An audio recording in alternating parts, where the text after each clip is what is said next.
हर हर महादेव। जय भोलेनाथ। हम सभी जानते हैं कि भगवान भोलेनाथ कितने भोले हैं। वो तो मात्र एक लोटा जल और बेलपत्र से प्रसन्न हो जाते हैं।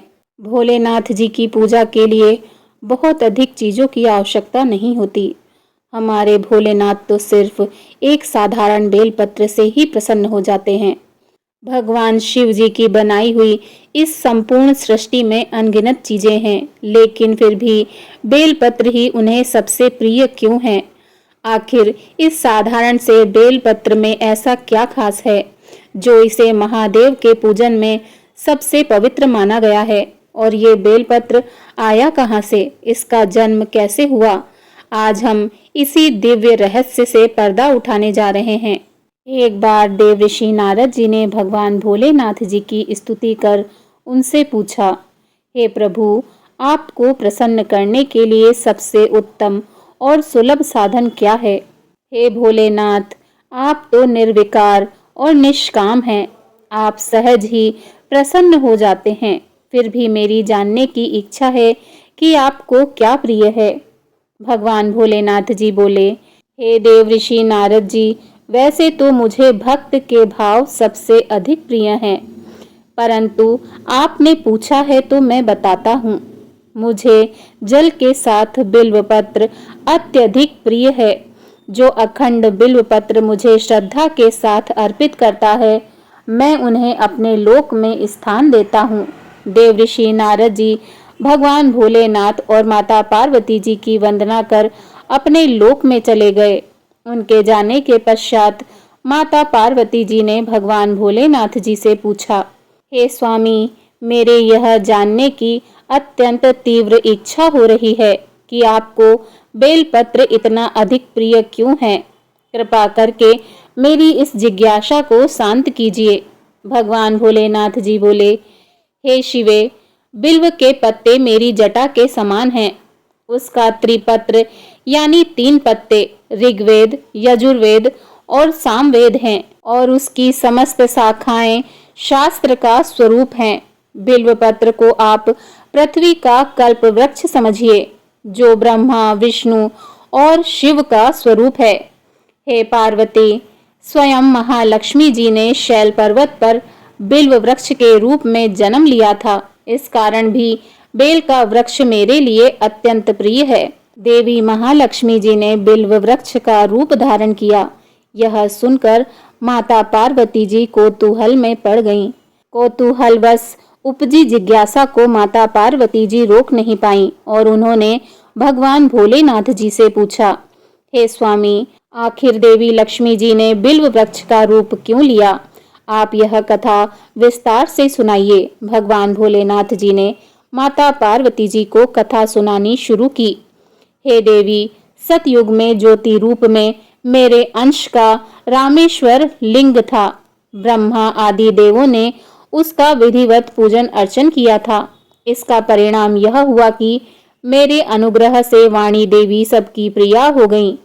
वह भगवान विष्णु जी को सतत प्रिय हो गईं। मेरे प्रभाव से भगवान विष्णु जी के मन में वाग देवी के लिए जितनी प्रीति उपजी, वह स्वयं देवी लक्ष्मी को नहीं भाई।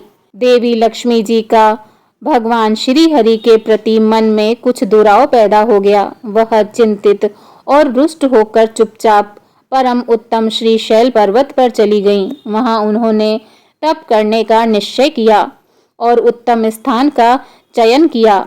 देवी लक्ष्मी ने उत्तम स्थान का निश्चय करके मेरे लिंग विग्रह की उग्र तपस्या प्रारंभ कर दी। देवी लक्ष्मी जी की तपस्या दिन प्रतिदिन कठोर होती जा रही थी। हे परमेश्वरी, कुछ समय पश्चात देवी लक्ष्मी जी ने मेरे लिंग विग्रह से थोड़ा ऊर्ध्व में एक वृक्ष का रूप धारण किया। अपने पत्तों और पुष्पों द्वारा निरंतर मेरा पूजन करने लगी। इस प्रकार महालक्ष्मी जी ने कोटि वर्ष तक घोर आराधना की। अंततः उन्हें मेरा अनुग्रह प्राप्त हुआ। तब मैं वहां प्रकट हुआ और देवी के इस घोर तप की आकांक्षा पूछकर वरदान देने को तैयार हुआ। देवी महालक्ष्मी जी ने वरदान मांगा कि श्री हरि के हृदय में मेरे प्रभाव से वाग्देवी के लिए जो स्नेह हुआ है वह समाप्त हो जाए। भगवान भोलेनाथ जी बोले, मैंने महालक्ष्मी जी को समझाया कि प्रभु श्री हरि के हृदय में आपके अतिरिक्त किसी और के लिए कोई प्रेम नहीं है। वाग देवी के प्रति उनका प्रेम नहीं अपितु उनकी श्रद्धा है। यह सुनकर देवी लक्ष्मी जी प्रसन्न हो गईं और पुनः श्री हरि के हृदय में स्थित होकर निरंतर उनके साथ विहार करने लगी। हे पार्वती, देवी लक्ष्मी के हृदय का एक बड़ा विकार इस प्रकार दूर हुआ था।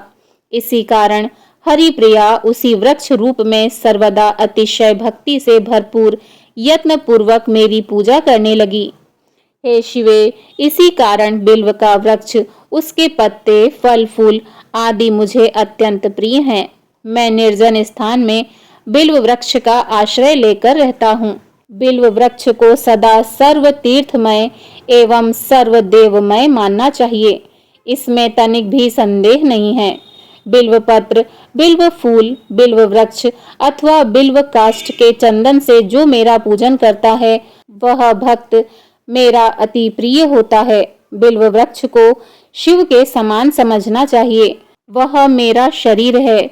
जो बिल्व पर चंदन से मेरा नाम अंकित करके मुझे अर्पित करता है, मैं उसे सभी पापों से मुक्त कर देता हूँ और अपने लोक में स्थान प्रदान करता हूँ।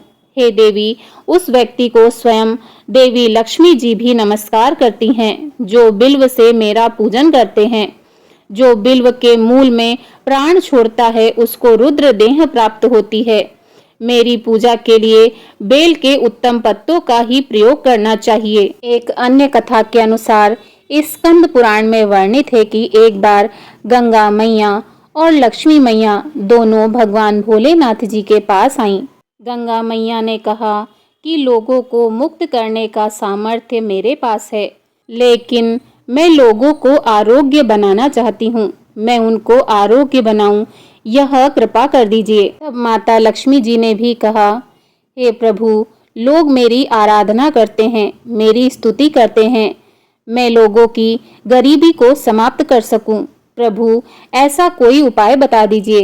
तब भगवान भोलेनाथ जी ने इन दोनों माताओं को कहा, हे गंगे, तुम गौ माता के मूत्र में अपना स्थान स्वीकार करो। यहाँ बैठी हुई तुम लोगों को मुक्त करोगी और जब तुम गौ माता के मूत्र में जाकर मिल जाओगी तब तुम लोगों को आरोग्यता प्रदान करोगी।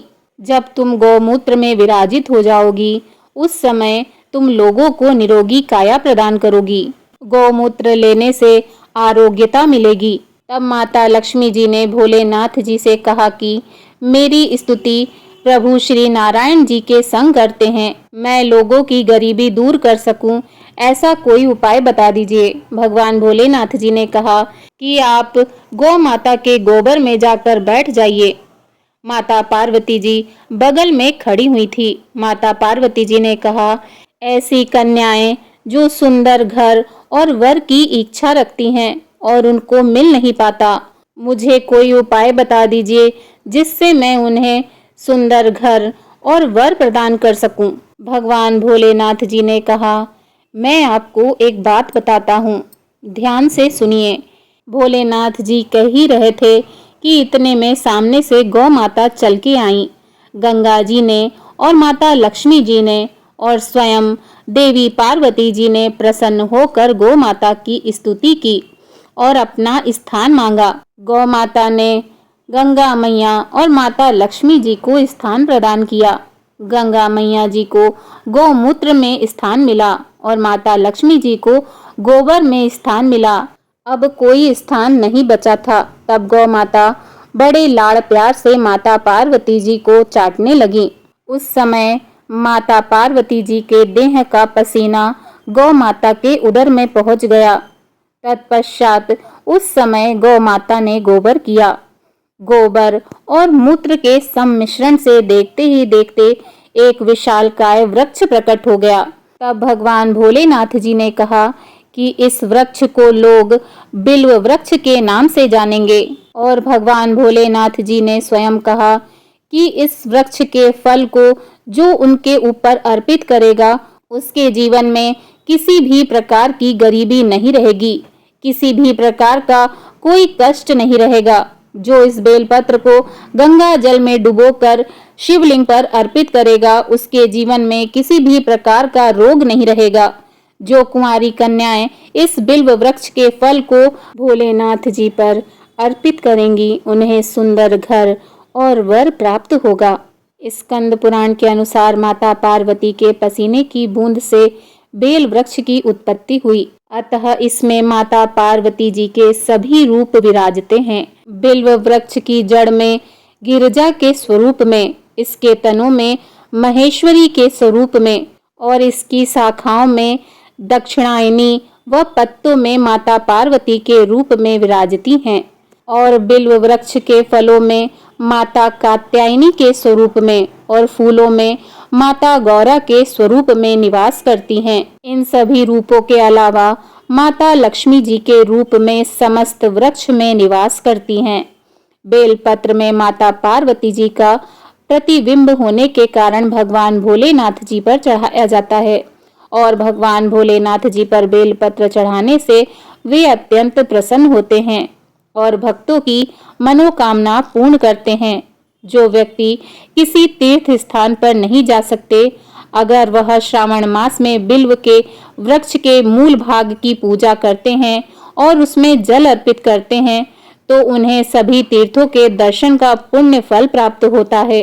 तो भक्तों, यही थी बिल्व पत्र की दिव्य उत्पत्ति की कथा।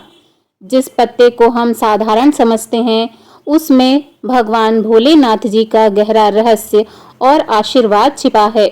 जो भक्त सच्चे मन से बिल्व पत्र अर्पित करता है, उसे भोलेनाथ जी की विशेष कृपा प्राप्त होती है।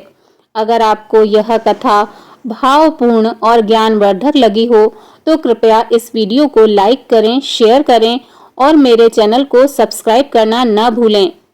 अगर आपको ये कथा पसंद आई हो या अगर आपने इसमें कुछ नया जाना, तो कृपया कमेंट में हर हर महादेव लिखकर अपने भाव जरूर प्रकट करें। आपके प्यार, विश्वास और समय के लिए दिल से धन्यवाद। फिर मिलेंगे एक और पावन कथा के साथ। जय भोलेनाथ, हर हर महादेव।